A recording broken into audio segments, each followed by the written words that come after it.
Hello everyone, कैसे हैं आप सब।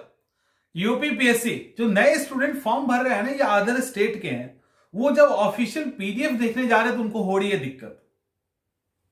हो रही है ना, दिक्कत हो रही है। उसको लेकर मेरे पास कुछ सवाल आए। वो दिक्कत क्या हो रही है पता है?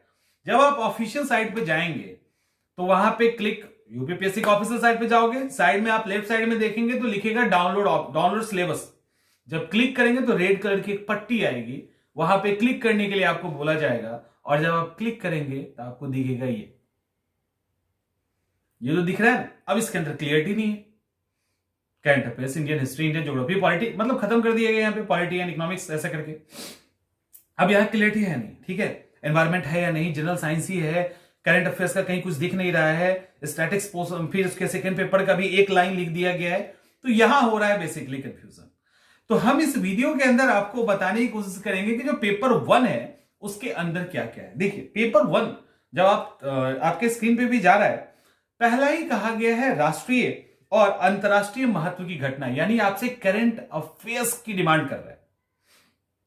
करंट अफेयर्स ही होता है। इस करंट अफेयर्स में क्या लिखा है? नेशनल और इंटरनेशनल, इसके साथ यूपीपीएससी ऐड कर दीजिए अपनी तरफ से, ठीक है।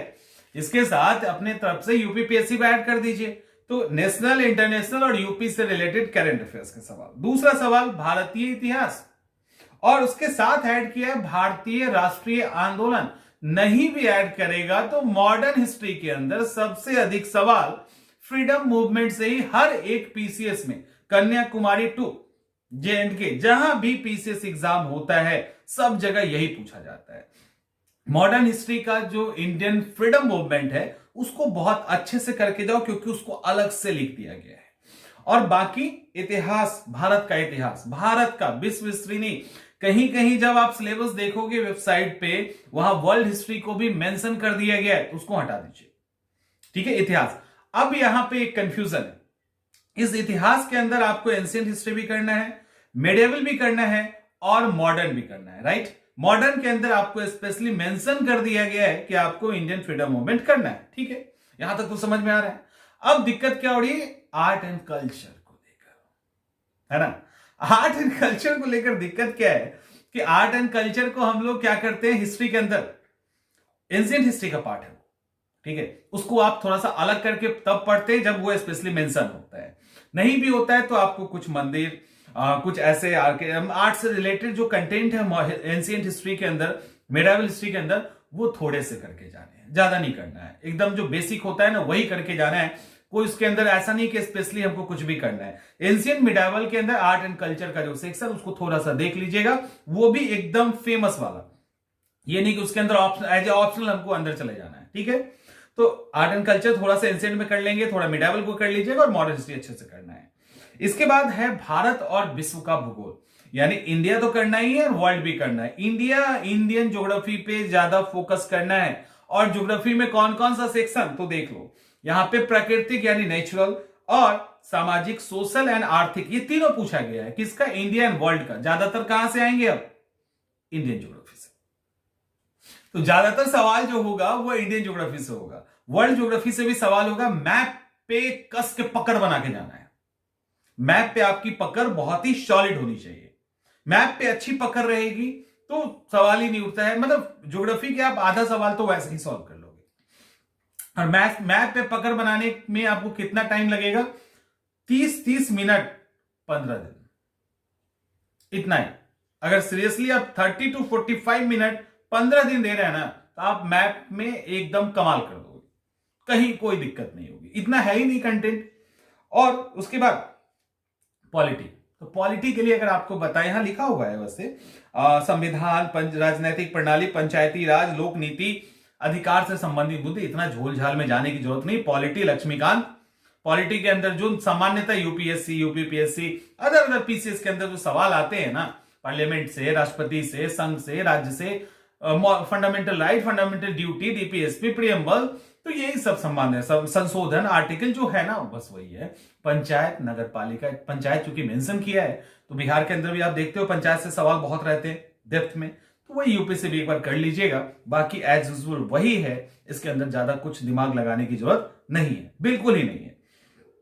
इसके बाद सवाल आता है आर्थिक। तो आर्थिक के अंदर देखो क्या लिखा है। अब इकोनॉमिक्स कोई पढ़ेगा, इकोनॉमिक्स एंड सोशल डेवलपमेंट तो है ही है इकोनॉमिक्स के अंदर। अब देखिए सोशल में क्या कर दिया, गरीबी, उसके बाद समावेशी, इंक्लूसिव, इसके अलावा सतत विकास, ठीक है, सतत विकास, इंक्लूसिव ग्रोथ की बात यहां पे की जा रही है, सस्टेनेबल डेवलपमेंट की बात की जा रही है, इंक्लूसिव ग्रोथ की बात की जा रही है, और सेंसस। तो सेंसस हम लोग इकोनॉमिक्स में हो या ज्योग्राफी में हो, जहां भी हो वहीं पे पढ़ लेते हैं। तो सेंसस आपको जहां मन करता है पढ़ना, अलग पढ़ना है तो अलग पढ़िए। अब इकोनॉमिक्स के अंदर जो सस्टेनेबल डेवलपमेंट है, इकोनॉमिक्स के अंदर जो गरीबी की बात की गई है, इंक्लूसिव की बात की गई है, तो इसको लेकर परेशान नहीं होना है। ये आप जब पढ़ोगे ना तो करंट अफेयर्स के अंदर कुछ ऐसे इकोनॉमिक्स से रिलेटेड कुछ ऐसे स्टेप उठते हैं या कुछ नए नए करंट अफेयर्स आते हैं जहां इंक्लूसिव ग्रोथ आपको दिखता है, जहां सस्टेनेबल डेवलपमेंट दिखता है। तो या और जब इकोनॉमिक्स भी पढ़ेंगे तो ऐसे कुछ एग्जांपल्स आएंगे। कई बार क्या होता है ना, कई सारे बैंकिंग योजनाएं, कई सारे एग्रीकल्चर से रिलेटेड, बीपीएल से रिलेटेड कई सारे ऐसी योजनाएं होते हैं, तो सरकार उसके आगे लिख देती है समावेशी विकास के लिए। तो ऐसे जो समावेशी विकास के लिए वर्ड अगर सरकार कहीं यूज कर रही है, इकोनॉमिक्स में पढ़, वहां थोड़ा सा फोकस कर दीजिए।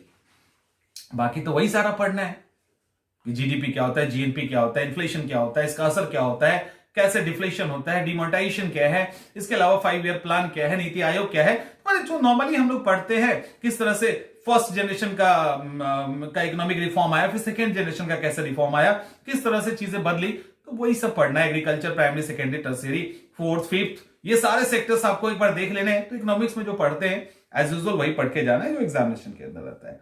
एक वर्ड यूज किया गया है यहां पे, एक तो पहले, इसके पहले हम बात कर ले सामान्य विज्ञान की, जनरल साइंस की। जनरल साइंस के अंदर ज्यादा दिमाग नहीं लगाना, क्योंकि अगर ऑफिशियल वेबसाइट पे जाके सिलेबस डाउनलोड कीजिएगा वहां सिर्फ जनरल साइंस वर्ड डाला हुआ है।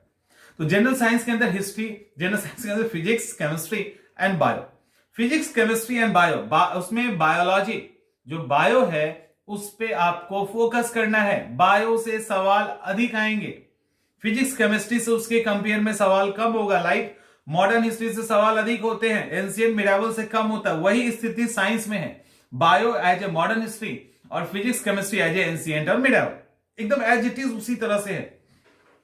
इसके बाद अब यहां पे क्या पूछ रहा है, एनवायरमेंट यानी पर्यावरण, इकोलॉजी यानी पारिस्थितिकी। तो यहां पर्यावरण और पारिस्थितिकी से रिलेटेड सवाल है, यानी एनवायरमेंट। इसके लिए एनसीईआरटी की जो 12 की किताब है ना, मस्त है। ये मैं सिलेबस डिस्कस इसलिए कर रहा हूं यहां पे, मतलब एनवायरमेंट और इकोलॉजी पे आपको अच्छा खासा कंटेंट तैयार करके जाना है, थोड़ा बहुत नहीं, यहां अच्छे से तैयार करके जाना है। मॉन्ट्रियल क्या था, क्योटो क्या था, और आगे क्या सरकार इसके लिए कर रही है, सतत डेवलपमेंट जो है उसके अंदर क्या क्या प्रोविजंस हैं, तो ये आपको अच्छे से करके जाना है, छोड़ के हल्के में नहीं करना है। समझ में आ रहा है, इसको बढ़िया से करना है। और क्योंकि इन्वायरमेंट एंड इकोलॉजी, इसके लिए जो एनसीईआरटी की किताब है 12 वाली, उसके पीछे का जो 4-5 पेज चैप्टर है वो बहुत ही कीमती है, उसको मिस नहीं कीजिएगा। उसको पढ़ेंगे तो उसका उसी से आपका काम ऑलमोस्ट हो जाएगा। तो एनवायरमेंट एंड इकोलॉजी को आपको अच्छे से करके जाना है। ये आपका इंटायर जीएस पेपर 1 का सिलेबस है, हम लोग इसको पूरा करवा रहे हैं, ये सिलेबस हम लोग पूरा करवा रहे हैं। लेकिन ये इंटायर सिलेबस जो है ना आपका है जीएस पेपर 1 का, जब क्लिक करने जाओगे ऑफिशियल साइट पे तो वहां पे दिक्कत हो जाएगी। वो दिक्कत ना हो इसलिए मैंने डिस्कस कर दिया है। तो ओवर, और यहां पे एक चीज तब भी छूट गया ना, क्योंकि यहां भी नहीं है, वह है उत्तर प्रदेश स्पेशल। आप इसके अंदर मेंशन हो या ना हो, यूपी स्पेशल से सवाल पूछे जाते हैं, ठीक है, यूपी स्पेशल से सवाल आते हैं, कम सवाल आता है बट सवाल आता है। तो एक नजर उत्तर प्रदेश को, करंट अफेयर्स में मैंने आपको बता दिया, उसी तरह से हिस्ट्री, ज्योग्राफी, पॉलिटी, सब जगह यूपी को भी इंक्लूड कर दीजिएगा। जो कुछ स्पेशल यूपी के लिए है ना, एक बार देखना है, उसके लिए यूपी स्पेशल की किताब आती है, आप उसको देख लेंगे तो आपका काम चल जाएगा। तो उत्तर प्रदेश का जो जीएस पेपर 1 है वो आप इसी पैटर्न पे उसको डील कीजिए। ये पूरा जो सिलेबस आपको मैंने अभी बताया, इसी के अकॉर्डिंग आप अपनी तैयारी कीजिए। बुक्स एंड जो भी चीजें हैं, आपको दिक्कत अगर होगी तो मैं उसको भी शेयर कर दूंगा, ठीक है। मिलते हैं अगले वीडियो में।